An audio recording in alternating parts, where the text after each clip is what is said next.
शिवस्य नत्वा मेरे समस्त भ्राताओं, आप सभी को नमस्कार।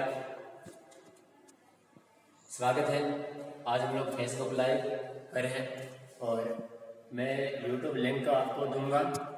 उसमें आप सभी आज का पाठ, इससे पूर्व में जो पाठ चल रहे हैं वो सभी पाठ आप देख सकेंगे।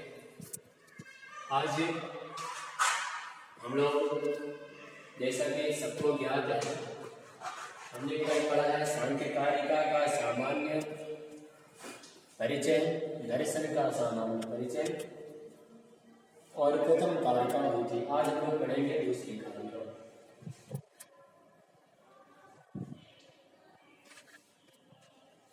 तो मुझे लगता है कि कल आपको समझ में आया रहा होगा और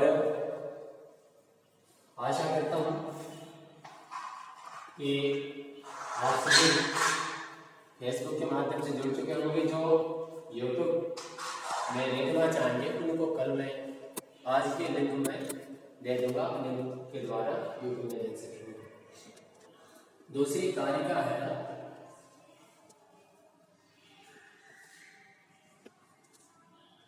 दृष्टो वदान नुस्रो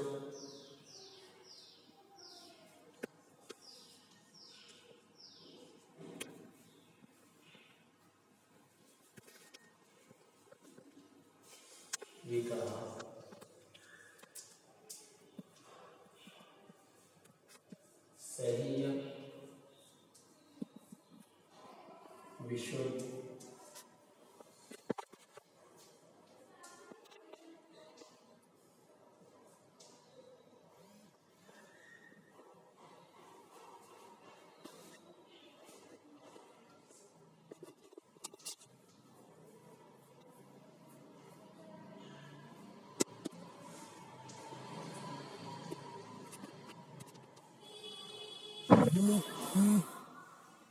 दृष्टवदानुश्रवितः सहीय विशुद्धिक्षयाति क्षययुक्तः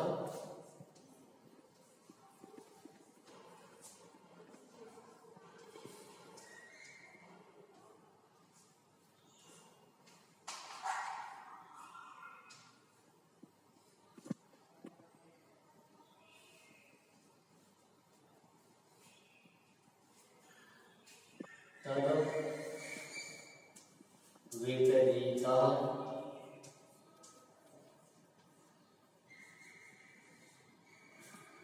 श्रेयः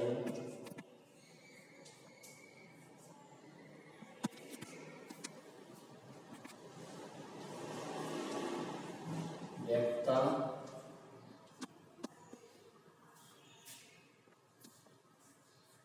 व्यक्तव्य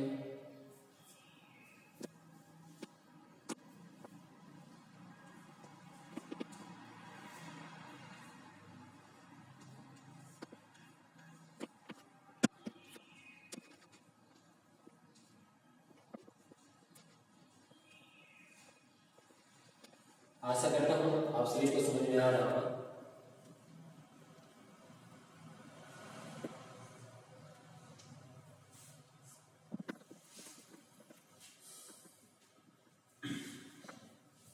कारिका है दृष्टवदा नुश्रविकः सहीय विशुद्धिक्षयातिशय विशुद्धि क्षय अतिशय युक्तः। जैसे कि मैंने अभी कल ही बताया था कि हमारे यहाँ 3 प्रकार के दुख हैं। दुख त्रयाविघाता जिज्ञासा तदभिघातके हेतु दृष्टे सा पारथा चेन्नई कांतात्यंततो भावा। यह पहली कारिका है। कपिल मुनि विरचित दर्शन शास्त्र पर आधारित सांख्य कारिका श्रीमद ईश्वर कृष्ण द्वारा, ईश्वर कृष्ण जी द्वारा यह सांख्य कारिका लिखी गई। और यह है सांख्य कार्य का दर्शन, सांख्य दर्शन का संपूर्ण सार कह सकते हैं। और हमने कल बताया था कि पहले कार्यक्रम में 3 प्रकार के जो दुख हैं वो कैसे हैं, आध्यात्मिक, आदि भौतिक, आदि दैविक। इन तीनों दुखों से निवारण पाने के लिए यदि हमें शारीरिक बीमारी हो जाती है, वात पित्त कफ यदि बुखार इत्यादि हो जाता है, तो हम मेडिकल में जाते हैं, चिकित्सक के पास जाते हैं, वहां से दवा लेते हैं, परंतु दवा लेने पर ठीक तो हो सकते हैं, परंतु वह एकांत अत्यंत यानी पूर्णता निजात नहीं दिलाती है। दूसरा था कि आधि भौतिक यानी कि बाढ़ का आ जाना या किसी जीव जंतु के द्वारा या भूत प्रेत पिशाच इत्यादि से आप यदि ग्रसित हो जाए तो कैसे उससे निजात पाएंगे। तो कहा जाता है कि यदि भूत प्रेत पिशाच से यदि आपको भय लग जाए या जो है ऐसी कोई बीमारी आ जाए तो आप किसी तांत्रिक के पास जाएंगे। यदि तांत्रिक के पास जाते भी हैं तो क्या वह आपको संपूर्ण निजात दिला देगा? यह संभव तो है नहीं। एक बार ठीक तो हो सकते हैं, परंतु हमेशा हमेशा के लिए वह बीमारी मिट जाए यह संभव नहीं है। यदि देवताओं द्वारा, राक्षसों द्वारा या कोई ऐसी बीमारी आपदा आ जाती है, भूकंप इत्यादि आ जाता है, उससे निजात पाने के लिए तो आप करेंगे क्या कि आप सूखा पड़ जाए तो उसके लिए आप करेंगे क्या, इंद्र आदि की उपासना करेंगे, यज्ञ आदि कर्म करेंगे। तो इससे क्या है कि आपकी खेती भी होने लग जाएगी। हो सकता है कि होने लग जाए, यही निश्चित नहीं कि होने ही लग जाएगी, हमेशा के लिए हो जाएगी, ऐसा तो संभव नहीं है। तो इसलिए कहा जाता है कि आप यज्ञ आदि करते भी हैं तो उससे भी संपूर्ण आपके दुख नाश नहीं हो सकते, यह यथार्थ है। तो इसके लिए कहते क्या है, सांख्य में कहा गया दृष्टवादा नुस्राविकः सहिया विशुद्धक्षया युक्तः। अर्थात दृष्ट का अर्थ है देखा गया या लौकिक जगत में जो भी देखा जा रहा है, या वदा कहा गया, देखा गया या कहा गया। दृष्ट लौकिक जगत में जो देखा जा रहा, कहा जा रहा है, उसी प्रकार अनुस्राविकः अर्थात श्रुति अर्थात वेद, श्रुति अर्थात वेद। लौकिक जगत में जो हमने कल 3 प्रकार के शारीरिक या दुखों का निवारण का जो कारण समझा, जो वो क्या थे कि 3 प्रकार से, जैसे मैंने बताया, तो ये दृष्ट है, वह तीनों निवारण के जो कारण थे वह दृष्ट है। अब क्या है कि उसी प्रकार हम लोग कहते हैं कि उनसे जब क्षय नहीं हो सका, आध्यात्मिक, आदि भौतिक का जब क्षय नहीं हो सका, तो हमने किया क्या कि अनुश्राविक में आ गए। ये अनुश्राविक यानी कि यज्ञ इत्यादि, यह एक कर्म और भी कहा जाता है। यहाँ तो कहा गया कि यज्ञ यदि आप करते हैं तो यज्ञ करने से व्यक्ति मोक्षगामी या स्वर्ग को प्राप्त करता है, वैकुंठ को प्राप्त करता है। तो यदि जो इतना प्राप्त करता है तो उसके सारे दुख भी निवारण हो जाने चाहिए, परंतु यहाँ ऐसा तो होता नहीं। तो फिर कहते हैं अनुश्राविकः सह्य विशुद्धक्षयातिशय युक्तः। क्यों? क्योंकि अनुश्राविक वेद रीति में क्या है, वेदों द्वारा जो हम याज्ञ कर्म करते हैं वो कैसे हैं, विशुद्धि क्षय अतिशय। ध्यान दीजिएगा, विशुद्ध है कैसा, पहला तो विशुद्ध हो गया, दूसरा कैसा है, क्षय, तीसरा क्या है, अतिशय। ये 3 हो गए आपके। अब इसमें क्या है, विशुद्ध क्यों कहा गया, यज्ञ में कैसे विशुद्धि आ गई, यह प्रश्न बनता है कि विशुद्ध क्या है। याज्ञिक कर्म में हमारे 3 प्रकार के दोष दिख जाते हैं, वो कैसे हैं। अभी याज्ञिक कर्म में किसी ने दोष कह दिया, ये सनातन पर हम लोग बात समझ लें, ऐसा नहीं। यज्ञ में भी हमारे 3 अशुद्धियां की जाती। कैसा? पहला है विशुद्ध, जो शुद्ध नहीं है। वो कैसे कहते शुद्ध नहीं है? तो कह दे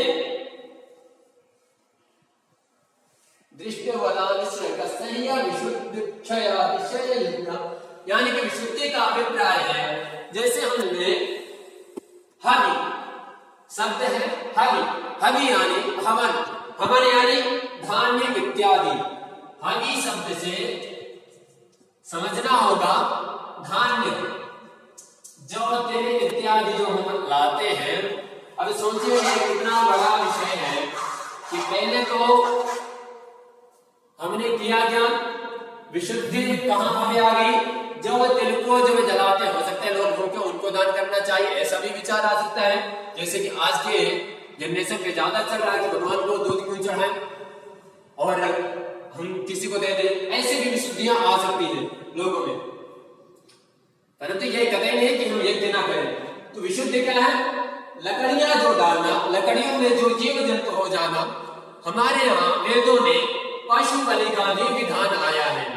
यदि पशु बलि का विधान भी हम ना माने कि पशु बलि आई ही नहीं और उसका विधान भी ना माने, तो उसमें जो लकड़ियां डालते हैं, लकड़ियों में कभी कभी जीव रह जाते हैं और हवन धान्य इत्यादि में जो जीव होते हैं, ऐसा तो संभव नहीं कि हमने धान्य को फटक बेल करके उसको बढ़िया सुंदर किया तो उसमें अब दोबारा कीड़े नहीं होंगे या कीड़े पूरी तरीके से निकल गए होंगे, यह तो संभव है नहीं। तो यहाँ क्या है कि यह हिंसा का एक भाव उत्पन्न हो सकता है, जबकि इससे अन्य ग्रंथों ने नहीं माना। सांख्य मानता है कि यह इसकी विशुद्धि है। तो कहता क्या है कि यह विशुद्धि हो गई। आपका जो हमारे तिल इत्यादि है, इसमें जो जीवाणु कीटाणु या लकड़ी में जो जीवाणु कीटाणु है या भूमि में जहां आप जला रहे हैं उस भूमि में कोई कीड़ा आ जाए, ऊपर से उड़ता हुआ कीड़ा को यदि उसमें गिर जाए, तो यह क्या है? इस हवन की विशुद्धि है। दूसरा कहते हैं क्षय। अब कैसे हम मान लें कि आपने कर्म किया और जब आपने स्वर्गगामी हुए, मोक्ष को प्राप्त किए, अब क्या यह निश्चित है कि अत्यंत एकांत रूप से आपका क्षय, आप स्वर्गगामी हो गए? नहीं, कहा जाता है जब पुण्यों का क्षय हो जाता है, पुण्यों का क्षय होने से पुनः आपको इस धरा में आना होता है। यानी कि जब तक आपके पुण्य है तब तक तो आप स्वर्ग को, मोक्ष को प्राप्त कर सकते हैं, कोई भी शक्ति प्राप्त कर सकते हैं। परंतु जिस दिन आपके लिए है, क्योंकि स्वर्ग में, वैकुंठ में या मोक्ष पाने के बाद कोई ऐसा साधन नहीं होता कि आप पुण्य अर्जित कर सके। जब आप पुण्य अर्जित नहीं कर सकेंगे तो यह आपके पुण्य क्षय हो जाएंगे। तो यह क्या है? आपके कर्म, आपके पुण्य क्षय होने से दूसरी विशुद्धि लग जाती है। अब अतिशय क्या है? विषय बना अतिशय क्या है? हमने समझा याज्ञिक कर्म करने में भी हमारे यहाँ जो आचार्य होते हैं, आचार्य, उपाचार्य और उद्गाता, ब्रह्मा इत्यादि, हमारे यहाँ वेदों में भी 4 वेदों में 4 प्रकार के आचार्य कहे गए। अभी यहाँ समानता का अधिकार ना होने से, जैसे कह दे कि हमारे यहाँ संत परंपरा जो चली आई वह श्रेष्ठ है, सबसे बड़ी है शंकराचार्य, दूसरी हो गई मठ अखाड़ों के जो अधिकार होते हैं, उससे नीचे जो सन्यासी महंत इत्यादि जो भी। तो यह हमें समझना होगा कि यह जो परंपरा है, इनके बैठने के जो आसन होंगे वह कैसे होंगे? शंकराचार्य का सबसे ऊंचा, दूसरे किसी और का, और कैसे भी अतिशय। यानी कि हम कह दें कि भौतिक जगत में जैसे हमने कहा कि ब्राह्मण को श्रेष्ठ पद, क्षत्रिय को उससे नीचे, वैश्य उससे नीचे, शूद्र और इनके सबके अलग अलग कार्य दे दिए गए। या नीचे भी ना कहे, लेकिन इनके कार्यों में जो भिन्नता देखी जाती है। यदि ब्राह्मण को पौरोहित्य दिया गया तो शूद्र को जो है वहां की सफाई करने का कार्य दिया गया है, वैश्य को धनार्जन करने के लिए, तो क्षत्रिय को यह एक व्यवस्था ही मान लें कि यह सृष्टि की व्यवस्था ही है। परंतु यहाँ क्या है? यह शुद्धि लगती है कि मानव जब दंत एक है, सबके दो हस्त पैर है, फिर कैसे यह असमानता है। तो यह अतिशय हो जाता है। यहाँ 3 प्रकार की वृत्तियां देखने को मिलती है। क्षय युक्त, अब ये क्या 3 विशुद्धियों से युक्त है। यह पहली तालिका मुझे लगता है कि आप सभी समझे होंगे। फिर कहते हैं तो अभी इससे यदि 3 से 3 नहीं हो पाया या विक्रम से नहीं हो पाया तो फिर क्या करेंगे, तद विपरीतः, उसके विपरीत श्रेयान श्रेष्ठ है व्यक्ता व्यक्त ज्ञ विज्ञानात्, क्या है, व्यक्ता व्यक्तज्ञ विज्ञानात्।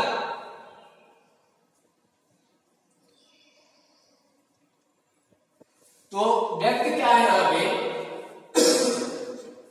अब समझ रहे होगा, व्यक्ता व्यक्तज्ञ विज्ञानात्, ज्ञान यानी पुरुष, इन व्यक्त और अव्यक्त को हमें समझना होगा। व्यक्त अव्यक्त ज्ञान सांख्य कारिका में यह 3 प्रधान है, यह 3 विषय ही केवल है, इनको हम समझेंगे।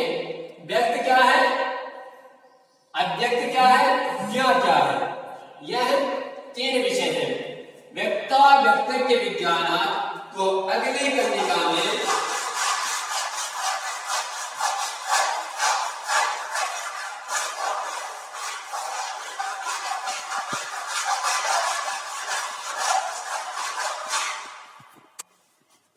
अगली कारिका में बताते हैं मूल प्रकृति,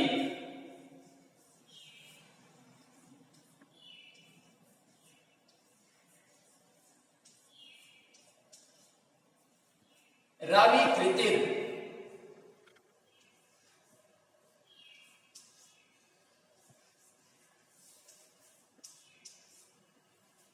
मूल प्रकृति रविकृति,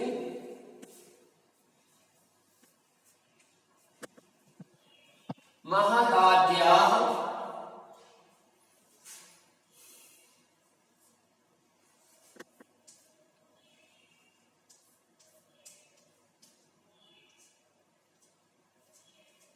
प्रकृति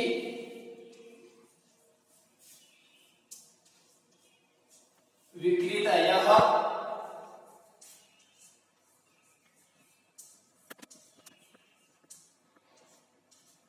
सप्त,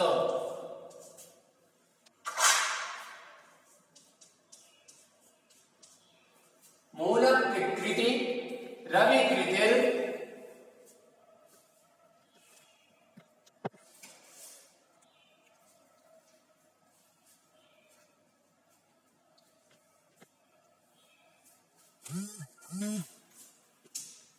मूल प्रकृति प्रकृतिर रविकृतिर, मूल प्रकृति रविकृतिर महदाद्याः प्रकृति विकृतयः सप्त, षोडशकस्तु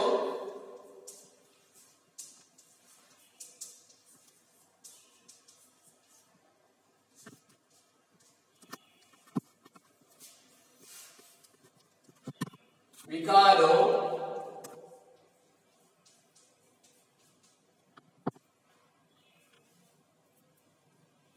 न प्रकृतिर्न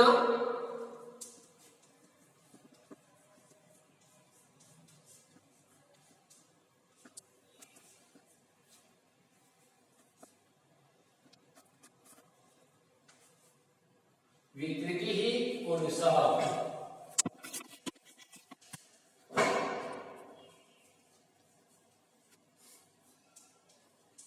आशा करता हूं समझ में आ रहा होगा।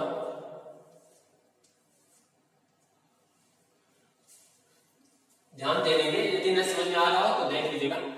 मूल प्रकृति प्रकृति रविकृतिर महदाद्याः प्रकृति विकृतयः सप्त, षोडशकस्तु विकारो, षोडशकस्तु विकारो न प्रकृतिर्न न विकृतिः पुरुषः। मूल प्रकृति रविकृतिर महदाद्याः प्रकृति विकृतयः सप्ता षोडशतस्तु विकारो न विकृतिर्न विकृतिः पुरुषः। और कैसे कहते हैं?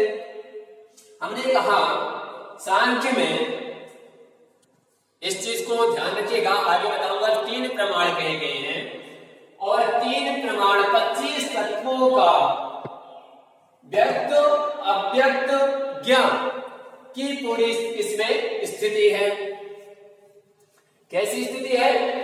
व्यक्त अव्यक्त पुरुष की इसमें विशेष स्थिति है। 25 तत्व 3 प्रमाण और इनको हमें समझना होगा। कहते क्या है?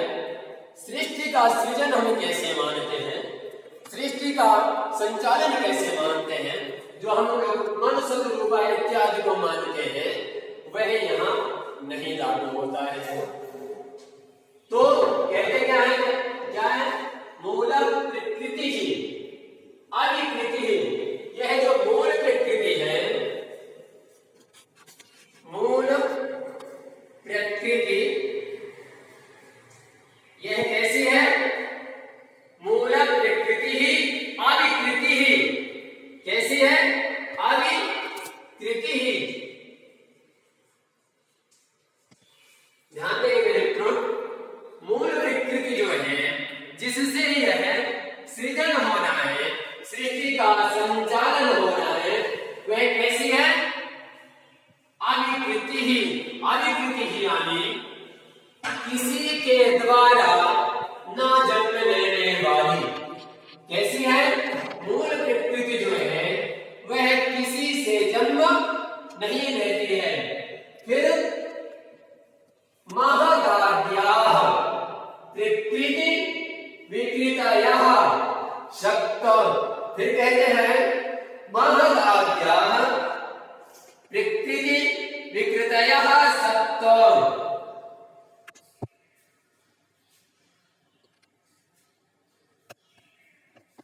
तो महद आदि क्या है? महद यानी ताको जब दा होता है, ताको यहां दा हुआ है व्याकरण के दृष्टि से, तो मूल प्रकृति कैसी है? अधिकृति है। यहाँ क्या है? महद आदि प्रकृति विकृतयः सप्त। महद और पंच तन्मात्राएं जो है वह क्या है? प्रकृति भी है और विकृति भी है। यह 7 है। 7 प्रकृति भी है और विकृति